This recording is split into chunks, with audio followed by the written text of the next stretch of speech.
if anybody was to find out that we were harboring a Bible in our home, our family could be killed. We could be gone. We were pressed on every side, full of fear and troubled thoughts. Isabella McMillan grew up in communist Romania. She's our guest on this episode of GPS, God, People, Stories. I'm Phil Fleischman. My co-host Jim Kirkland is out of town, so he won't be here for this episode. Isabella recently shared her story during morning devotions here at the Billy Graham Evangelistic Association. And we were so touched by it that we want to share it with you. GPS. God, People, Stories. Isabella McMillan came to the United States in 2002. She discovered a world that was vastly different from the one she had known in communist Romania. And if you know anything about communism, we were not allowed to worship. We were not allowed to go to church. We were not allowed to even have a Bible and walk down the street with a Bible in our hands, because that could cost our lives. And so because of that, we didn't know about God. We didn't know about the Bible. So by the time I was 3 years old, my mom and dad, they were very hardworking people. They worked in a factory their entire lives to try to provide for us. And so they left us at home. I was 3 years old. My brother is 3 years older than me, so he was 6 years old. He was in charge of me, which I didn't like very much.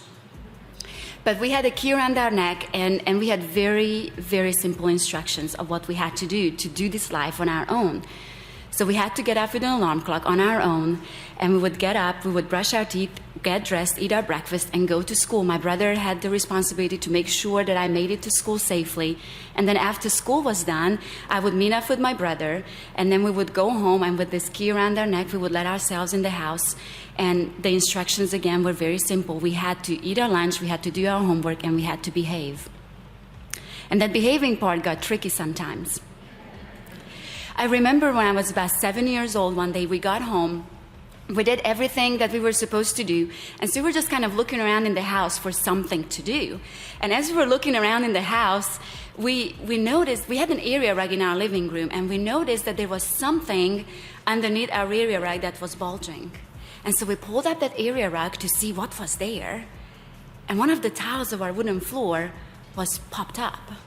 And so we picked up that tile, and the tile came up, and then the next tile came up, and the next tile came up, and before we knew it, there was a small hole in the floorboard of our house.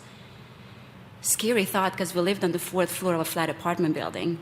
We couldn't quite see down to our neighbors, but in that hole that day, we found the Bible. Never heard about it before. We didn't know what it was, and we pulled this little black book out, and we started reading. Now, think for me, with me just for a second, how would it be if you take this book in your hand, you never heard about it before, you don't know what it is, and you take it into your hand and you start reading it. There were some exciting stories. We love stories. We had about 3 books in our house. We knew them inside out. We loved to read. We didn't have electricity most nights, so our big mischievous behavior at night would be to get under a blanket with a flashlight and read to each other, my brother and I, when we were supposed to be asleep. And so we loved to read. And we pulled this book out, and we were taught in school that you read a book from start to finish. So we started at the beginning. And if you can think with me just for a second to a couple of the stories that are at the beginning of this book. And we started reading these stories, and they were just amazing to us. We have never heard these stories before. And I remember Mom and Dad, when they came home that day, we ran up to the door, and we were so excited. We were telling them all about this book that we found. And I remember telling them all about Noah and all the water that covered the earth, and this big boat that he built, and how big this boat must have been, and just how excited we were about these stories. And my dad looked at us, and we just knew that something was not right. And when my dad looked at us, and he said, "You take that book back where you found it, and do not ever take it out again, and do not tell anybody what you found in our house." See, my dad knew that if anybody was to find out that we were harboring a Bible in our home, our family could be killed. We could be gone. There were people who were disappearing left and right, and nobody ever knew where they were. And that could have been us. And so he took this book from us, and he tucked it back in. He put all the tiles back. He put the carpet back, and we didn't speak another word in our house that night. So we knew that this was serious, but my dad never really told us why we could not do this. So you know how it is when you tell a child not to do something, right? It becomes a little more exciting, and you want to figure it out why. So the next day, we came home and we could hardly wait to eat our lunch and do our homework so we can get to this little book, because now we knew this treasure that we had in the floorboard of our home. Now, with that being said, I'm not very proud that we disobeyed our parents, but we did play it smart. We made sure that by the time Mom and Dad came home, it was always tucked back in. And they never knew that we were taking this book out day after day after day and reading it.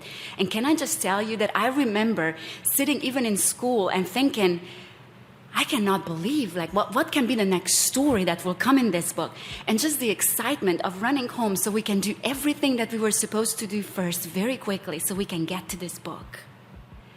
And so as time was passing by, and we were reading and we were learning a lot about this book. I was in the 5th grade, about 11 years old, when one of my classmates came up to me and he invited me to go to church with him. I never heard the word church before. He was going to a little underground church down the street, about a mile down the street from our house. And it wasn't literally underground, it was just a little house that looked nothing different like all the other houses. And he was going there Saturday nights after dark. And he invited me to go. I got so excited. He was telling me that it's story time. I love stories, so I wanted to go. I didn't care about anything else, what all that it meant. It was story time, so I wanted to go. I went home, and I asked my dad if I could go to church, and I give you one guess what he said. He was not quite so excited. And I just nagged and nagged and nagged until he couldn't take it any longer, and he finally said, if your brother goes with you, then you can go. And that's how my brother and I, in my 5th grade year, started going to this little underground church, a mile down the street, Saturday nights after dark, by schedule. And what that meant is that everybody who signed up to go, you were given a specific time when you had to arrive so that it would not draw attention from the outside world. Everybody would not arrive at the same time. When I got there and we sat down, we were sitting in a small circle, about 12 of us. And there was a pastor, and he was reading to us from a big hardcover orange book. And it was just stories, and then who, what, where questions. He couldn't tell us more about it. He couldn't explain to us that there's a big God behind his stories. He couldn't take the risk of doing any of that. All he did was just simply read stories and pray quietly in his heart that we will understand what these stories mean. And a couple of months after I started going to this little church, one Saturday afternoon, we were sitting there and he was reading a story, and I'm sitting there thinking, I know this story. I heard this story from somewhere. And as I realized where I heard this story, my excitement, I raised my hand and I said, I know this story. I have this book in my house. And he didn't really react. He just very gently pulled me to the side after everybody was gone, and he said, tell me about it.